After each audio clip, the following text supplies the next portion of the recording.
আমি মূল্যবান জিনিস ভালোবাসি। কিন্তু আমার কাছে তো এমন মূল্যবান কিছুই নেই। আমি এক সাধারণ গ্রামের মেয়ে। আমার চুলায় শুধু একটা শুকনো রুটি আর একটু খাবার পানি আছে। রুটি আর খাবার পানি? এই মেয়ে, আমাকে উপহাস করছিস? আমার এই স্বচ্ছ জলের তলায় কত রাজার মুকুট, কত রানীর হাড় ঘুমিয়ে আছে তা তুই জানিস? যা, ফিরে যা। এই পথ তোর মতো নিঃস্ব পথিকের জন্য নয়। তাহলে কি আমি পার হতে পারবো না? আমার মায়ের কি হবে? প্রিয়া, ভেঙে পড়িস না, ভালো করে ভেবে দে। তাই মা বলেছিলেন তোর সবচেয়ে বড় অস্ত্র তোর ভালোবাসা। এমন কিছু কি তোর কাছে নেই যা তোর জীবনের চেয়েও মূল্যবান? আমার কাছে এই রূপোর লকেটটা আছে। রূপোর লোকের? সামান্য রূপা আমার কোনো কাজে আসবে না। আমি চাই হীরা, পান্না, মণিমুক্তা। এটা শুধু রূপোর নয়, এর ভিতরে আমার মায়ের হাসি মুখের ছবি আছে। তিনি নিজের হাতে এটা আমাকে দিয়েছিলেন। আমার কাছে সোনার খনি বা হীরার পাহাড়ের চেয়ে ওইটা অনেক বেশি মূল্যবান। আমার কাছে এর চেয়ে প্রিয় জিনিস আর কিছুই নেই। সত্যি কি তাই? তুই এটা দিয়ে দিতে পারবি? আমার মায়ের জীবনের জন্য আমি আমার জীবনও দিয়ে দিতে পারি। আর এ তো সামান্য একটা লকেট। নদী, তুমি এটা গ্রহণ করো।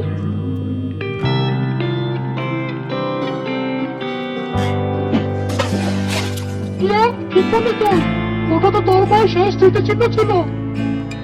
আশ্চর্য! এই মেয়ে, তোমার মূল্যবান সম্পদের চেয়েও তোমার ভালোবাসার ত্যাগের শক্তি অনেক বেশি। তুমি লোককে জয় করেছো নিঃস্বার্থ ভালোবাসা দিয়ে। আজ বহুদিন পর কেউ আমার লোককে হারাতে পারলো। আমি তোমার পথ আটকাতে পারি না। যাও, তোমার পথ সহজ হোক।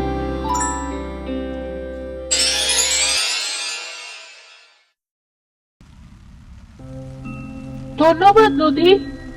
সাবাস টিয়া, আমি তো ভাবতেই পারিনি তুই এটা পারবি। চল তাড়াতাড়ি পার হয়ে যাই, সামনে আরো কঠিন পরীক্ষা অপেক্ষা করছে।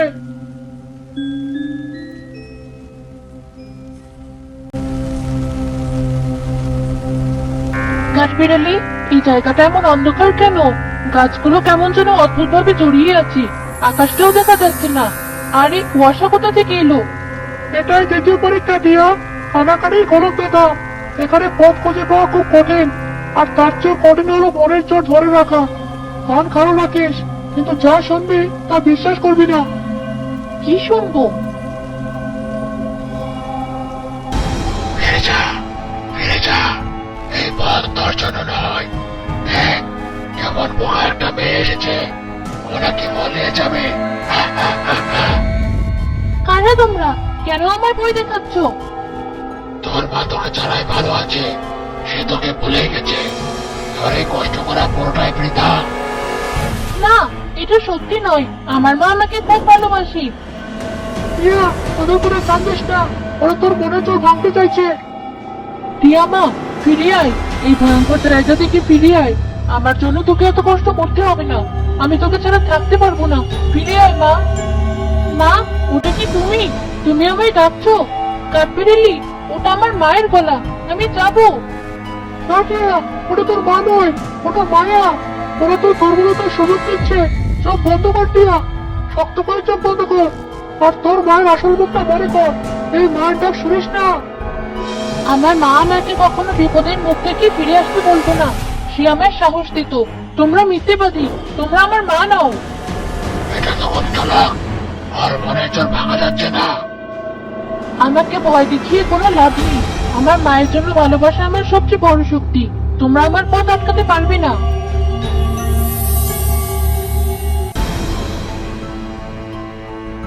তুই পেরেছিস টিয়া, তুই নিজের মনের ভয়কে জয় করেছিস। আমি তোর জন্য গর্বিত। চল, আর একটাই পরীক্ষা বাকি।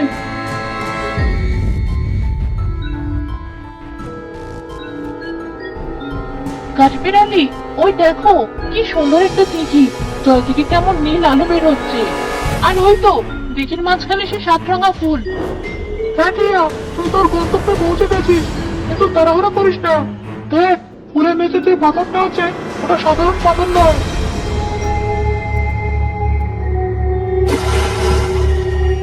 এই মেয়ে, থামো।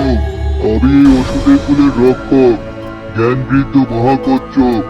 যুগ যুগ ধরে আমি একে রক্ষা করে আসছি। আমার অনুমতি ছাড়া এই ফুলে কেউ হাত দিতে পারে না। দয়া করে মাফ করবেন বৃদ্ধ কচ্ছপ। আমি আপনাকে বিরক্ত করতে আসিনি। আমি জানি তুমি কেন এসেছো। তোমার আগেও অনেকে এসেছে।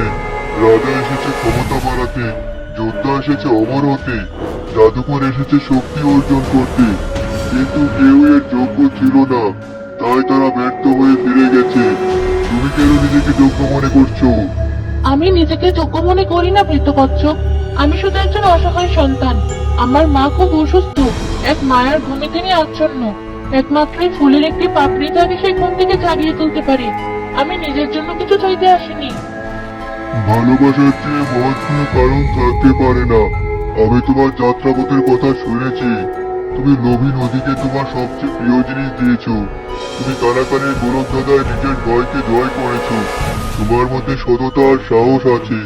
কিন্তু এই ফুলের শক্তি ধারণ করার জন্য জ্ঞানেরও প্রয়োজন। তাই তোমাকে আমার একটা প্রশ্নের উত্তর দিতে হবে।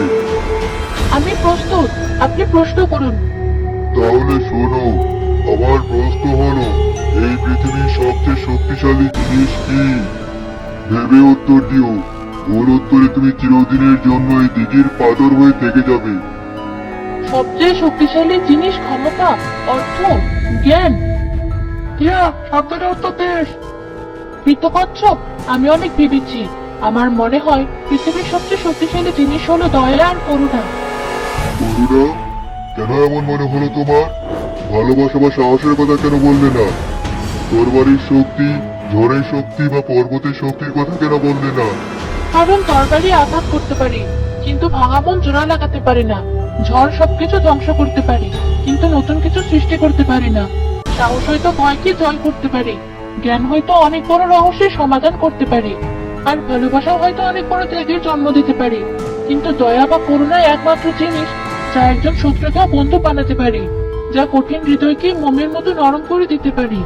দয়া ছাড়া জ্ঞানী ব্যক্তিরা অহংকারী হয়ে ওঠে, সাহস হয়ে যায় নিষ্ঠুর, আর ভালোবাসা হয়ে যেতে পারে স্বার্থপর। দয়াই হলো সেই শক্তি যা সবকিছুকে একসাথে বেঁধে রাখে এবং সুন্দর করে তোলে। যে দিতে জানে সেই তো সবচেয়ে শক্তিশালী। তুমি সঠিক উত্তর দিয়েছো টিয়া। তোমার বয়স কম হলেও তোমার অনেক জ্ঞান। তোমার মন কাচের মতো স্বচ্ছ, আর তোমার হৃদয় ভালোবাসার পূর্ণ। এই ফুলের উপর তোমারই তো অধিকার। এই ফুল তোমারই প্রাপ্য। মনে রেখো, এই ফুলের আসল জাদু এর পাপড়িতে নয়, ব্যবহারকারীর মনে। যে মন শুধু নিতে নয়, নিঃস্বার্থভাবে দিতেও জানে, তার হাতে এই ফুলের শক্তি হাজার গুণ বেড়ে যায়। এবার যাও, তোমার মা তোমার জন্য অপেক্ষা করছে। ধন্যবাদ বৃদ্ধ কচ্ছপ, আমি আপনার কথা সারা জীবন মনে রাখবো। চল তাড়াতাড়ি, সূর্য ডুবতে আর বেশি দেরি নেই। দেখাত বিড়ালি, চলো। আশ্চর্য, ফেরার পথে বনটা একটুও ভয়ঙ্কর মনে হচ্ছে না। গাছগুলো যেন আমাকে পথ করে দিচ্ছে।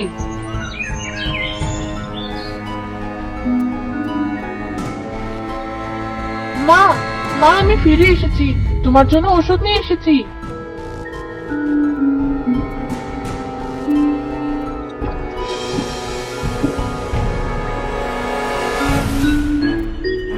টিয়া মা, কোথায় ছিলি তুই? আমি কোথায় ছিলাম? মা, মা, তুমি চোখ খুলেছো? তুমি আমাকে চিনতে পারছো? আমি এখানেই ছিলাম, তোমার কাছে। আমার শরীরটা এমন দুর্বল লাগছে কেন? মনে হচ্ছে যেন বহুদিন পর ঘুম থেকে উঠলাম। তুমি ঘুমিয়েছিলে মা, পুরো 1 মাস, কিন্তু এখন সব ঠিক হয়ে গেছে।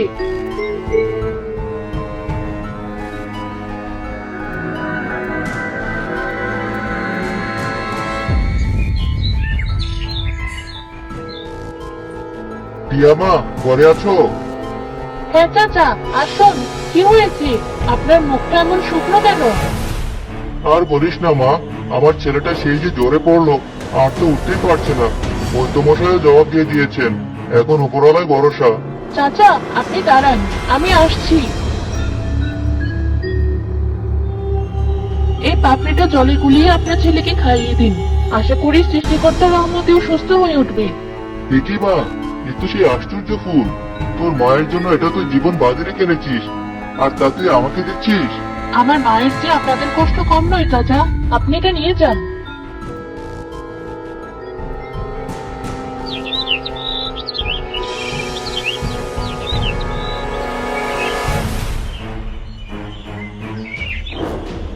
মা, শুনলাম তুই নাকি সবাইকে সাহায্য করছিস। দাদু আপনি আসুন, ভেতরে আসুন। আমি তো চোখে তেমন দেখতে পাই না মা, 1 বছর হলো সব অন্ধকার। তোর আনা ফোনের কি কোনো গুণ আছে যা আমার এই চোখের অন্ধকার দূর করতে পারে?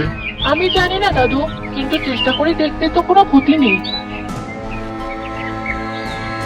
এই পাপড়িটা আপনি চোখে লাগিয়ে দেখুন।